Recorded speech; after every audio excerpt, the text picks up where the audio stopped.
children benefit from a low-fat diet? Let's see.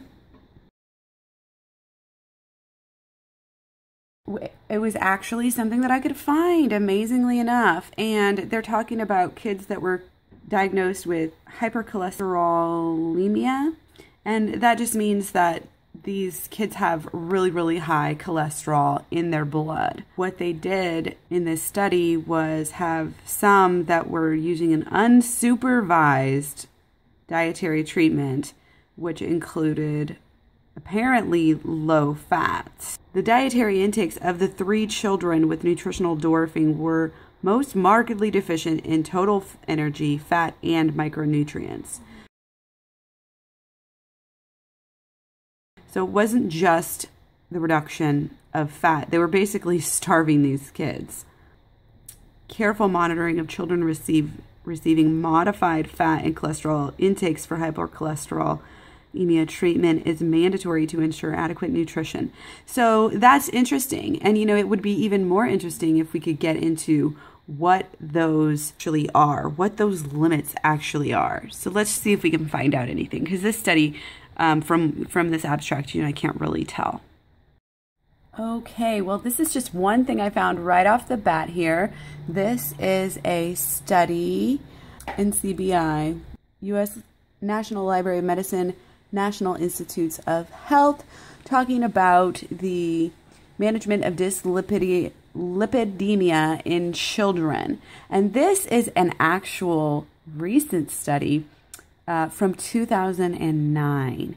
So we're just going to scroll down here. I've looked over this, going to the dietary treatment. A diet with less than 10% calories from saturated fat, 30% calories from fat, and less than 300 milligrams a day cholesterol is recommended for all healthy children greater than or equal to 2 years of age. Intake of polyunsaturated fats, monounsaturated fats, omega-3 fatty acids, and high-fiber foods should be encouraged. So that's interesting right there. It goes against what the Weston A. Price people say.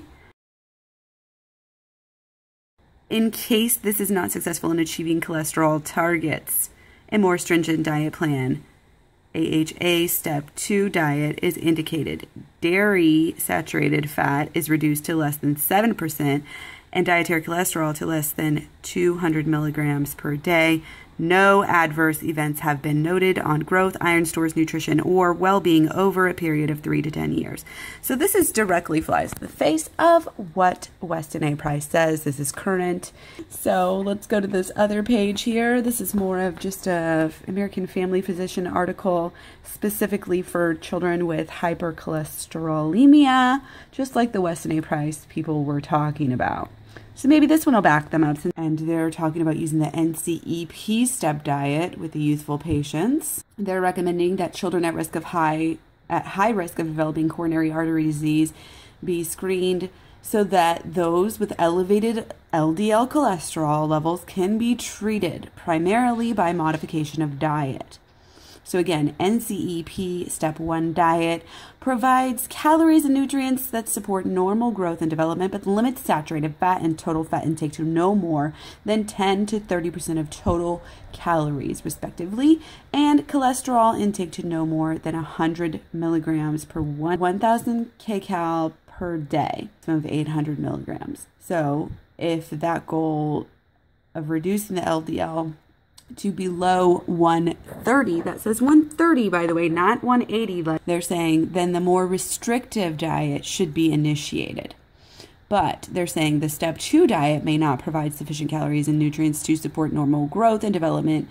Now, keep in mind, they're not giving a low. They're not giving a low for saturated fat. They're giving a low for total fat. 100 milligrams of cholesterol is nothing. Saturated fat, yeah, not to exceed 300 milligrams per day. Okay, follow-up and initiation of step 2. 7% total calories from saturated fat and restricts dietary cholesterol. So here we have our answer at the bottom. It says right there, total fat intake in children and adolescents should not be reduced to less than 20% of the daily caloric intake, okay? children and adolescents. So this is important. You know, it is important for us to know that. But that's not saying anything about saturated fat or animal fat. There's no minimum for saturated fat. The only minimum that they're listing here is for total fat intake, because there is no required limit or even guideline. Weston A. Price is just making that up, that there's supposedly this lowered limit of saturated fats. Because as we already established, they were decreasing the nutrients in this old study.